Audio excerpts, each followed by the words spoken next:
Aku mau jawab.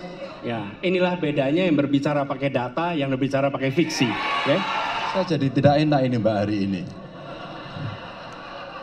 Mohon maaf. Waktu habis, Bapak. Harap tenang. Bapak Prabowo. Di antara gemuruh kota-kota yang tak pernah tidur dan keheningan desa-desa terpencil, ada satu momen yang mengubah nasib bangsa. Suara rakyat merayakan keberagaman dan menentukan arah masa depan.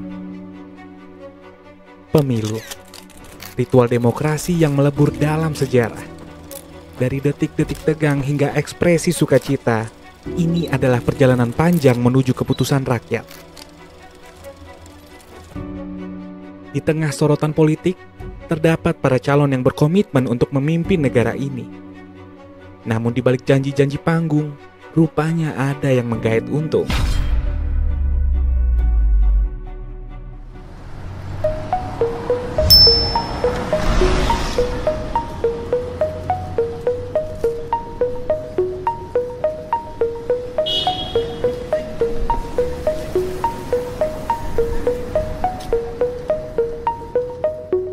Sebelumnya mari kita lihat data pengeluaran calon presiden selama kampanye dalam 10 tahun terakhir. Berdasarkan data dari Komisi Pemilihan Umum, data tersebut menunjukkan bahwa pengeluaran calon presiden selama kampanye terus meningkat dari tahun ke tahun. Pada tahun 2019, Joko Widodo dan Ma'ruf Amin tercatat menghabiskan dana kampanye sebesar 601 miliar rupiah, yang merupakan jumlah tertinggi sepanjang sejarah pemilihan umum presiden di Indonesia. Peningkatan pengeluaran kampanye ini disebabkan oleh beberapa faktor, antara lain peningkatan biaya transportasi dan logistik untuk kampanye di berbagai daerah, peningkatan biaya survei dan riset untuk mengetahui opini publik, dan juga peningkatan biaya iklan dan promosi di media massa, baik media cetak, elektronik, maupun digital. Tentunya, banyak sekali pihak yang dilibatkan dalam proses kampanye ini. Terlebih, pihak-pihak yang memproduksi alat peraga kampanye. Salah satunya kaos yang biasa dibagikan kepada masyarakat. Musim pemilu seperti ini layaknya ladang basah yang hanya muncul 5 tahun sekali. Kebetulan sebenarnya kita emang basicnya di garment atau tekstil. Untuk media cetak di konveksi ada peningkatan juga sih untuk media. Adanya pemilu ini memang musimnya kali ya. Cuman kebetulan kita ada beberapa orderan dari, bisa dibilang ada peningkatan order lah untuk ini.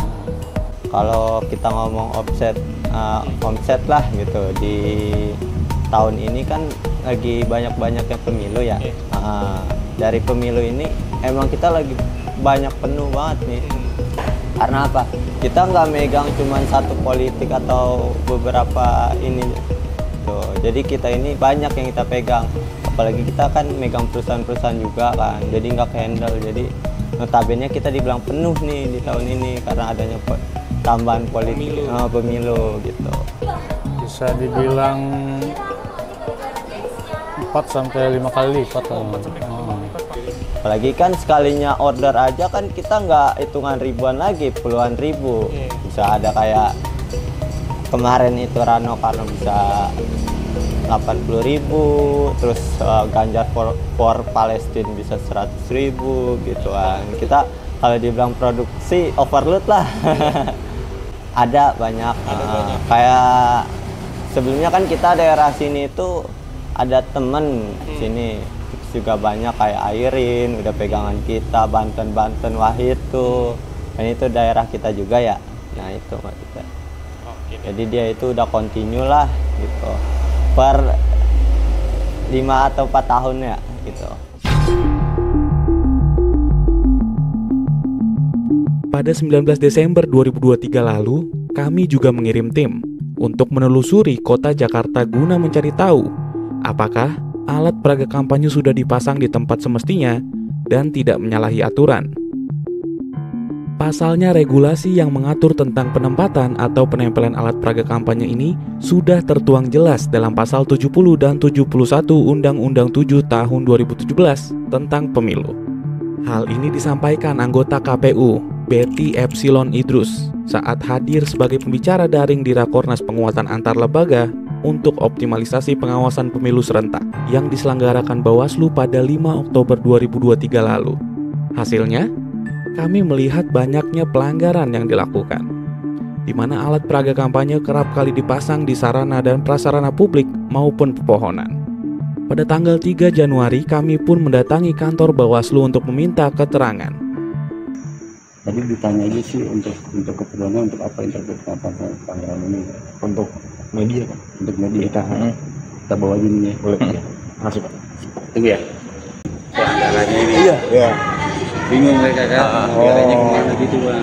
Enggak, kita cuma mau nanya terkait ini sih Pak. Karena kan kita lagi bikin media saya lagi bikin dokumenter tentang pemilu ini, tentang pemasangan banner-banner yang salah nggak pada tempatnya. Kami ingin tahu aja dari sudut pandangnya pihak Bawaslu itu seperti apa, kayak penanganan seperti itu. Iya, seperti itu. Nggak lama, paling cuma 10-15 menit. Kami diminta untuk menunggu sampai Divisi Humas Bawaslu datang. Hingga sore hari pada saat Divisi Humas sudah berada di kantor Bawaslu, kami tetap tidak diberikan kelanjutan informasinya hingga 1x24 jam. Inilah realitanya.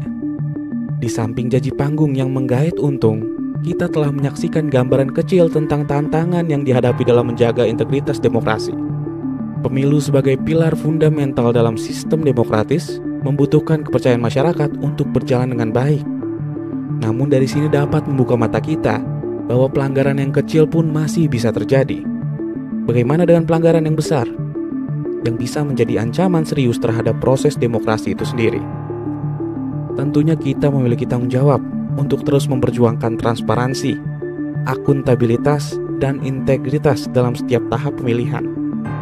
Dengan memahami berbagai bentuk pelanggaran kampanye, kita diingatkan untuk selalu bersikap kritis terhadap informasi, memeriksa fakta, dan menuntut pertanggungjawaban.